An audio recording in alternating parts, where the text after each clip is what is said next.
Allah. Unaan udah Quran kasalama.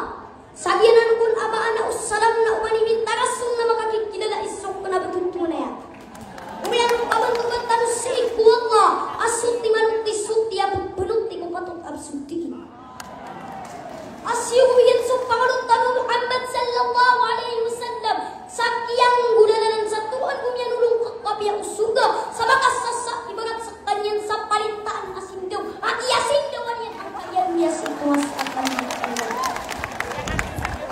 Umian untuk maurik penuh Allah. Ya dinabantah apa mikirkan nabi yang tutuh. Akapakan lebih ulan Ramadan. Sabitir Allah. Ya ayyuhalladzina amanu kutiba alaikumus siyam. Jesus siram tuam yang bagateni ini pariwutik kanus suka puasa. Kama kutiba alal ladzina min qablikum la'allakum tattaqun. Sadar ukiri pariwutik siram tuam yang kaunaniu. Namanuhum anta masigan anta mangku tuam yang kaunantanu. Nasigan lagi semua sahabat, sigan lagi semua tabi'un, sigan semua tabi'ut tabi'in. Nabu suaya mana ni dapat iman pamagai. Antu nafsi sa babak ini paling utang kita ang kaya ulan Ramadan. Kaan tanong kimabaluy. Atitu malay taqwa ku Allah subhanahu jalla jalaluhu. La'allakum tattaqun. Kaan kanwa kimakapanang nila. Kita nung palagun tamanan anda malay mamulis mga ginawang tanu. Ama patsi ku mga tao. Asi ku masa kapagat taling mo ulan Ramadan. Dan na inilang ikan awas yan. Inutang na pada din simpas iku Allah namun pada din paniwatan sila. Allah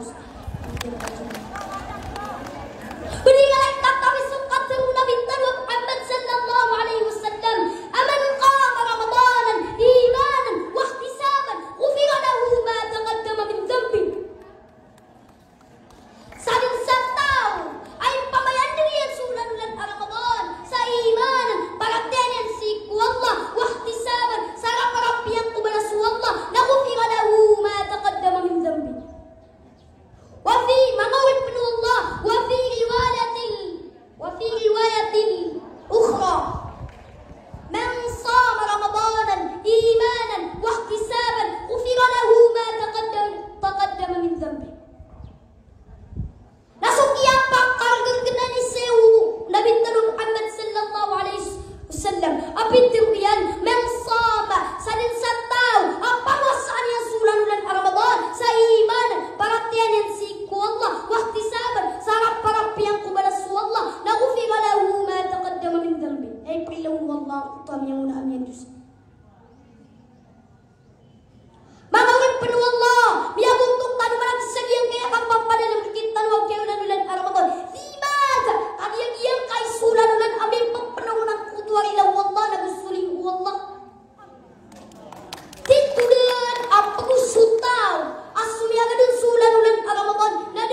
Asya'i semua tabi'u, asya'i semua tabi'u tabi'i. Kamu suara anak dapat dengan Ramadan.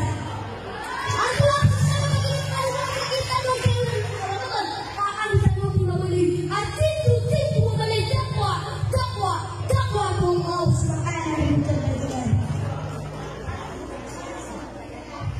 La'allakum tattaqun. Kalau di bawah bulan dia. Kita pulang utama Anda melewati semua tinatalo. Awak bersih mga tao. Asik ko sa kapatan mo bulan-bulan Ramadan. Nadala ilang awas. Ilo tapos pa rin simbas ko malagupayan ni Panginoon kasi ikaw ay kita tidak. Berikan kata suka dari Muhammad sallallahu alaihi wasallam. Aman Ramadan imanan wa ihtisaban ghufira lahu ma taqaddama min dhanbi. Saling sabdaw ay pamayan lagi ng sunan ng Ramadan sa imanan para kenyan si Allah wa ihtisaban sa para pinagkumalas Allah ghufira lahu ma taqaddama min dhanbi. Kaya Allah kami mengenang di sini. Kalau yang Allah yang Tuhan barang sendiri kau pada kita mengenang Ramadan. Di mana kami kita sudah mengenal perluan Tuhan yang Allah kami semua. Tidak apa sudah yang sudah mengenal Ramadan ada yang kami yang Tuhan yang Allah di sini. Aku masih sama begini kan mana kita lu dia kayu dan Ramadan. Ay pumangulong yan kita lu anda may mabulitan ng mga pipi ng mga tao. Pumangulong yan kita lu anda may mabulitan ang mga sasabag mga titim. Sayang na buli ko ako pasasukan patuloy ko sa iyo ka. Kapag ganito ganito gusto ako napangalain ko mga kasong pinulog ka pala Ramadan. Tumuswalitan ka kagayan katangkaan. Mas marinaw na inirin napakain-inaw ka ating karinaw yung pala ninyo. Assalamualaikum